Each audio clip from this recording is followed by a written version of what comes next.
Welcome to Hoyt's Bowhunting Whitetails. I touched off a bit of a controversy in the last episode where I was talking about wanting to shoot does and given the impression that there weren't hardly any deer on the farm at the same time. So a lot of people are asking, why are you still shooting does when you're not seeing any deer? So I really want to touch on that because, like I said, it's going to be, not everybody's going to agree with what I have to say, nor is this something that makes sense for everybody, but it is something that I'm going to try. So I want to explain it and hopefully at least make a little bit of sense out of that. Boy, you can't see behind me today.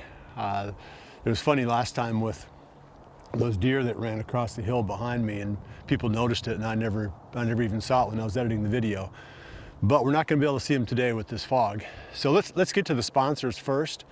And then I'm going to come back and I'm going to talk about why I'm still shooting does. Hoyt's Bowhunting Whitetails is brought to you by Redneck Blinds, Code of Silence Apparel, Hunt Stand Pro Whitetail, Fuse Accessories, Elevate Tree Stands, B3 Releases and Broadheads, and Hoyt. You can hear a lot of road noise today. I'm still at the house. I haven't gone back to the farm yet. I need to get up there, as I mentioned in the last episode, and start cutting trees down. But as kind of sloppy as the conditions are, and as good as the forecast looks, I'm going to wait a few more days, let some more snow melt, and then hopefully have a really good solid week of work there. Well, it needs a lot more than 1 week, but I'm going to have at least 1 week in the forecast that looks good. But let's get into this subject. It's a hard one to unpack because there's so many directions that this goes, and it's something that I've learned from hunting and owning land for 27 years. 27 straight years I own land in areas with borderline too many deer. And the first property was a 4,100 acre Subchapter S corporation. I bought into that in 1995, and land was so cheap back then that even on a very modest income, I could afford 1/12 of that property. And it was loaded up with deer. It would have been super easy for me any given year to kill over 100 does with my bow. That's how many deer were there. And I think there were 3 or 4 of us bow hunting it pretty seriously, and there was a handful of the rest of the group were gun hunters. And you would think that on 4,100 contiguous acres in southern Iowa with a lot of deer that we would have seen tons of really big bucks, but it just wasn't the case.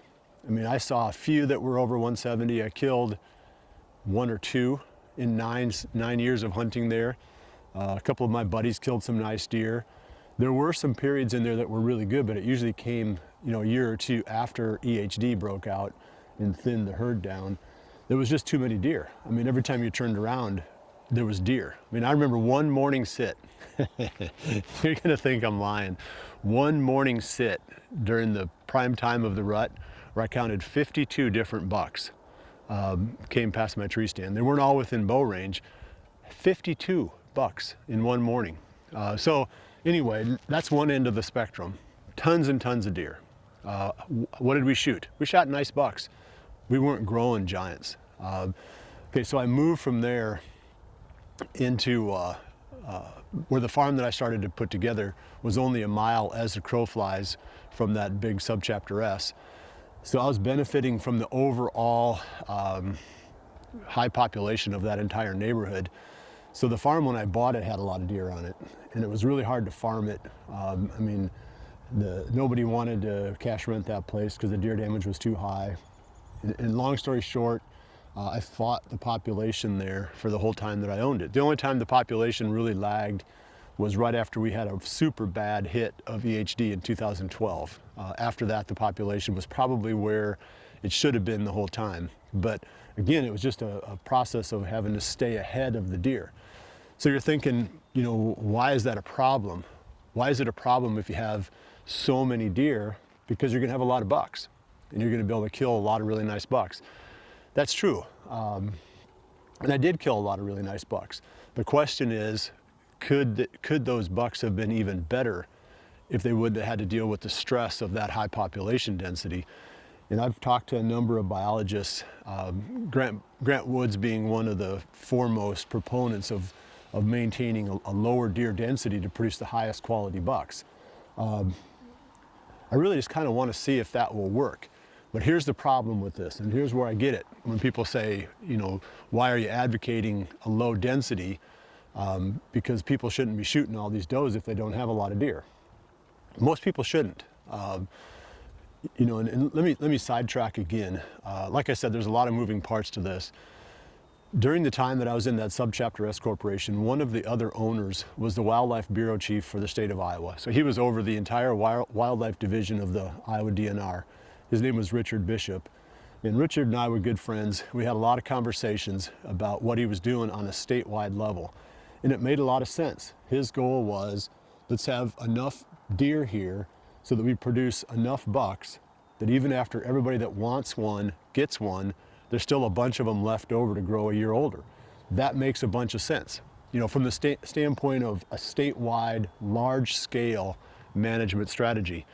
But he was also one of the owners of that corporation, and he was a strong proponent of saying there's no such thing as too many deer. Well, so I mean, that's where we butted heads. But on a wide scale, you know, across the entire state of Iowa, that made a ton of sense. But when you compress that down to one neighborhood or one property, that doesn't necessarily hold up, because you do have a limit. There is a point where you have too many deer.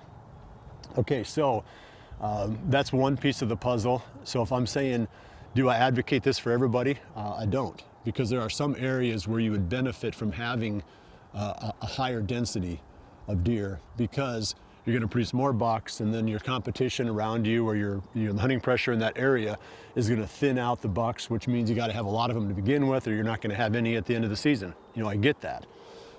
It's an unfortunate situation where hunting pressure really does dictate how you manage the herd. I'm hoping that in the area that I own now, that's not going to be the case.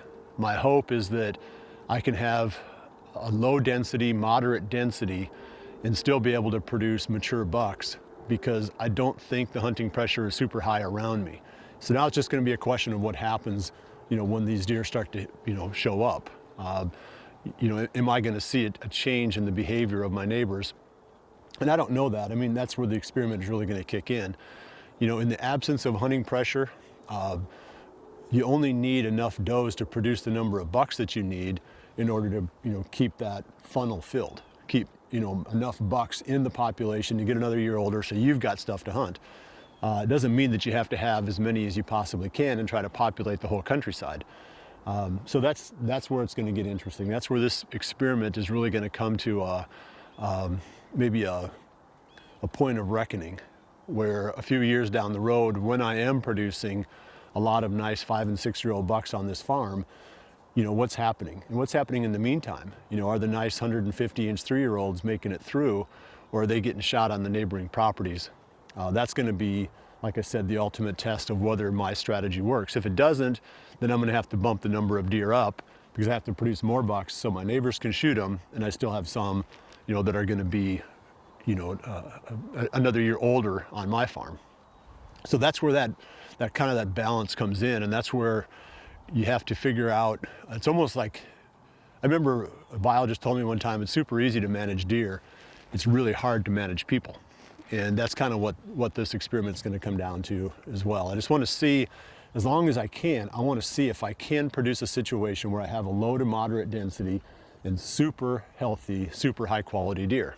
Is it possible? And maybe it's not, but I'm going to find out. The other thing is, there are more deer on this farm than what it seemed. I wasn't seeing deer. It's not because there weren't any. You know, the trail cameras were showing the deer. There were deer there. Not tons, but there were deer.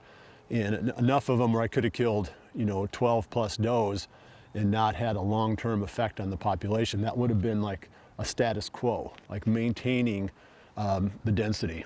You know, so I only killed 5, so in my mind, I fell short of maintaining the current density on the property. So if I do that often enough, pretty soon I'm going to have more deer than I want, no matter what. You know, whether I try to or not, I have to be able to keep up. And the biologists say you got to kill about a third, roughly, in a good range, a third of the adult deer.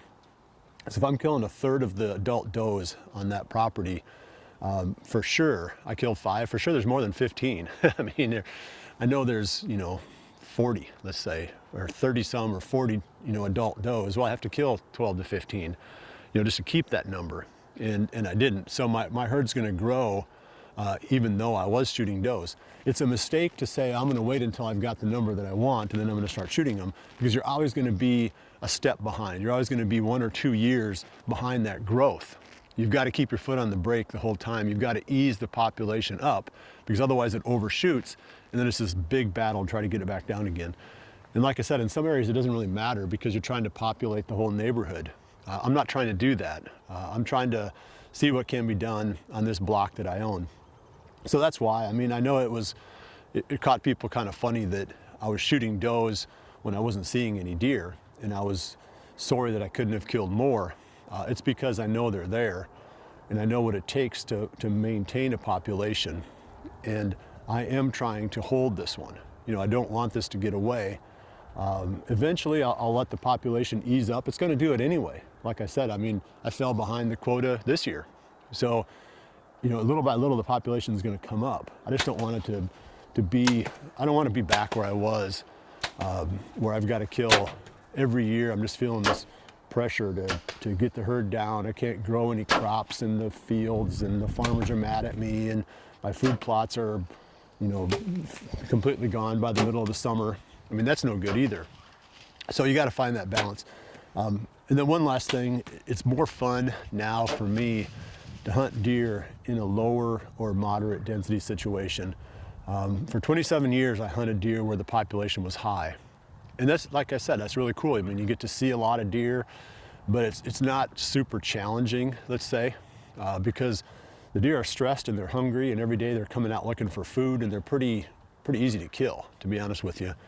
When they're overpopulated or highly populated, it's not a big challenge to kill them. And I want it to be, I want to feel more like at the end of the season that I can look back on it with a sense of satisfaction, and not just, you know, well, I did, you know, anybody could have done, it sounds bad, but anybody could have done what I did on those southern Iowa farms. You know, that's, you know, I made a reputation out of killing big deer, but that's only because I was hunting awesome spots.